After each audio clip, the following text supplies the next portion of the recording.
इस समय जीतू पटवारी को बड़ी जिम्मेदारी मिली है, कांग्रेस अध्यक्ष बनाया गया है एमपी का। उसके साथ साथ कार्यकर्ताओं के साथ क्या देखते हैं, कार्यकर्ताओं में देखते हैं कितना बदलाव हुआ है कांग्रेस के अंदर। क्या नाम है आपका? सबसे पहले नाम। अंकित शर्मा नाम है मेरा। शर्मा जी, कितना बदलाव हुआ है इस बार? बदलाव तो आप खुद देख रहे हैं, उत्साह देख रहे हैं, लोगों के तरह उत्साह है। 3 तारीख के बाद कांग्रेस डाउनफॉल में चली गई थी। जीतू पटवारी के बढ़ने के बाद युवाओं में जो ऊर्जा आई है, युवा 400-500 किलोमीटर से अपना फिर से आए हैं और लोकसभा के लिए तैयार हो गए हैं युवा। तो जीतू पटवारी से नई ऊर्जा का संचार कांग्रेस में हुआ है। हाँ, तो आने वाला क्या देरी कर दी क्या कांग्रेस ने? देरी कर दी क्या? देरी तो नहीं कह सकते हैं हम, हाँ, और देरी की है। अगर जीतू पटवारी जो 1 साल पहले बना देते तो ये जो यूथ आप देख रहे हैं, उनको करेक्ट करने की उनके अंदर कला है, तो और काफ़ी ज़्यादा लाभ होता है। हम सत्ता में होते। क्या आज सत्ता में होते जीतू पटवारी को पहले प्रदेश अध्यक्ष बना दिया जाता तो? कांग्रेस पहले भी अच्छी थी, अभी भी अच्छी है। हाँ, पहले भी दम पे कांग्रेस ने काम किया है, हाँ, और अपनी नए हुए तो नई में ऊर्जा तो होती है। कोई भी नया बना दे, खुद में ऊर्जा होती है। अजीत पटवारी तो सबसे पहले यूथ कांग्रेस के प्रदेश अध्यक्ष भी थे।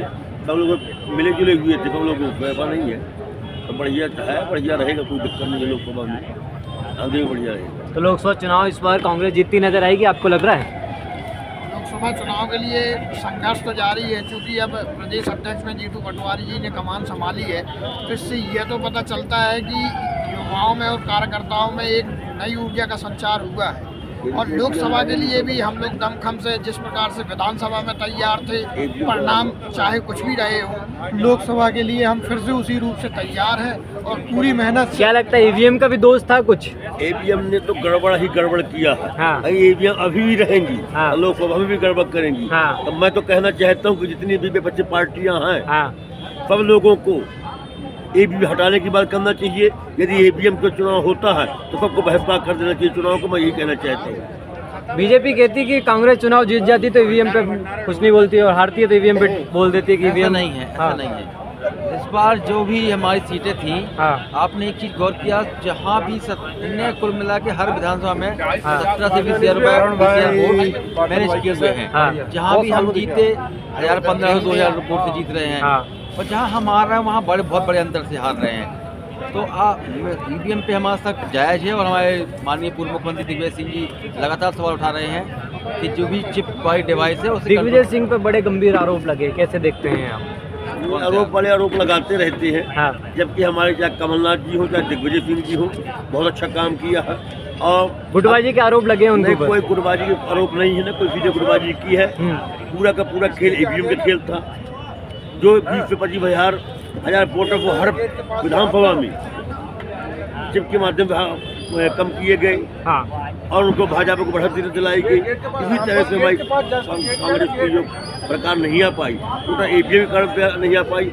अभी भी यदि ईवीएम लोकसभा में रहेंगी तो फिर भी जितना वो चाहेंगी उतनी सीटें भाजपा चाहेगी, उतनी सीटें उनकी आएगी। अभी भी ईवीएम पे चुनाव है, कैसे देखते हैं? चुनाव तो ईवीएम पे ही है, आप कैसे देखते हैं? अब ईवीएम पे चुनाव है, हाँ। क्योंकि ये तो हमारे पूर्व मुख्यमंत्री दिग्विजय सिंह भी कह चुके हैं कि हाँ। जिस डिवाइस में चिप लगी हाँ। सकती है वो हैक की जा सकती है। हाँ। लेकिन ये जरूर कह सकता हूँ कि जो वर्तमान माहौल है, जो कांग्रेस के पक्ष में है, ये आने वाले लोकसभा चुनाव में भी वो 29 की 29 सीटें गिन रहे हैं भाजपा वाले, लेकिन परिणाम अब कांग्रेस के पक्ष में आएंगे और लोकसभा सीट भाजपा हारेगी और कांग्रेस उसमें बढ़त बनाएगी। कमलनाथ और दिग्विजय 2 गुट कांग्रेस में दिखाई दिए थे, ऐसे आरोप हैं। इस बार फिर से कोई गुटबाजी होगी? गुट कुछ नहीं है कांग्रेस में। हाँ। सब कांग्रेस एक परिवार है, और परिवार में जिस किसी को भी कप्तानी दी जाती है तो वो अपना दायित्व निभाता है।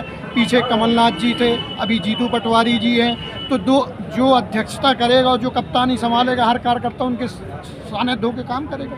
तो युवा के कारण परिवर्तन आएगा बहुत? बिल्कुल आएगा। हाँ।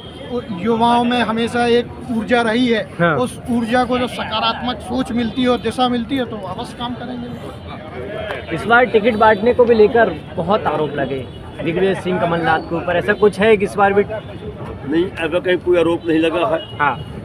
टिकट अच्छे बांटे गए हैं, सर्वे के हिसाब से टिकट बांटे गए हैं। देखिए पूरा का पूरा खेल ईवीएम का खेल था। हाँ।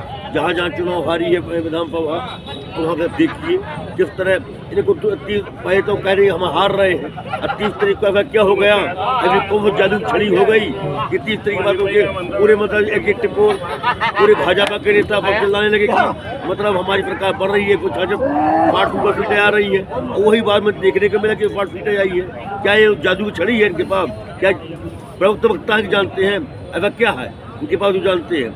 इसलिए सब ईवीएम खेल है। और हमारी लाडली बहना को कितना योगदान रहा, आप कैसे देखते हैं? लाडली बहनाएं जो रही हैं उनका कितना योगदान रहा है?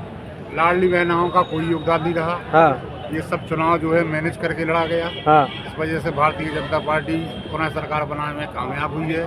यदि ईवीएम हटा के बैलेट पेपर से चुनाव करवाया जाए तो दूध का दूध पानी का पानी अपने आप सामने आ जाएगा। जो शिवराज सिंह चौहान को मुख्यमंत्री नहीं बनाया, उसके बाद युवा चेहरे को, जैसे कांग्रेस को जो युवा चेहरे को दे दिया है, बड़े बड़े पीछे रह गए, ऐसा कुछ है क्या? नहीं, बड़े छोटे से कार्यकर्ता है, हाँ। बड़े का अनुभव होता है, नए में ऊर्जा ज़्यादा रहती है, हाँ। तो इसका कोई अंतर नहीं है। बाकी चुनाव की बात है तो देखिए कि जैसे कर्मचारी शिक्षित होता है, हाँ। समझदार होता है। हमारी 200 विधानसभा जीती है कर्मचारियों से, तो क्या ऐसा आप मानते हैं कि कर्मचारी ने गलत वोट किया होगा क्या?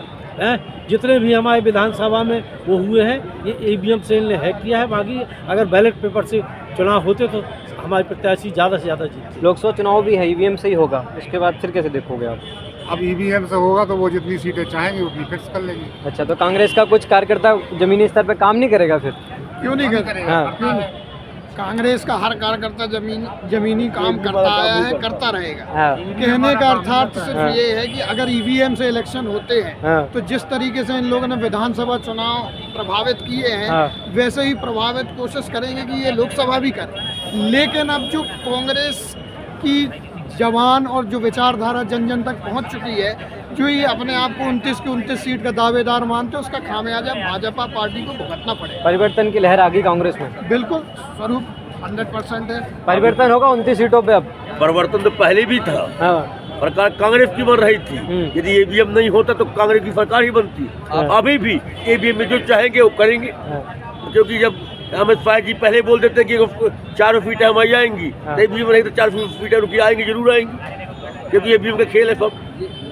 क्या भव्य वक्ता थोड़ी है लोग, जनता के थोड़ी जनता के वोट थोड़ी मांगते हैं। वो तो पहले भी कहते कि 4 सीटें आएंगी। बीजेपी कहती है जिस राज्य में जीतते उस राज्य में तो फिर कांग्रेस आरोप नहीं वहाँ लगा पर जहाँ पर कोई जो ऐसे राज्य होते हैं हाँ। कि जो नहीं जीतना पाते हैं, हाँ। तो उनको छोड़ देते हैं, और जहाँ जहाँ बड़े बड़े राज्य होते हैं वो कवर कर लेते हैं। इसी तरह आपको मतलब पोलिंग बूथ भी है, जहाँ जहाँ कवर कर लेते हैं, वही हरवा देते हैं, यही काम है।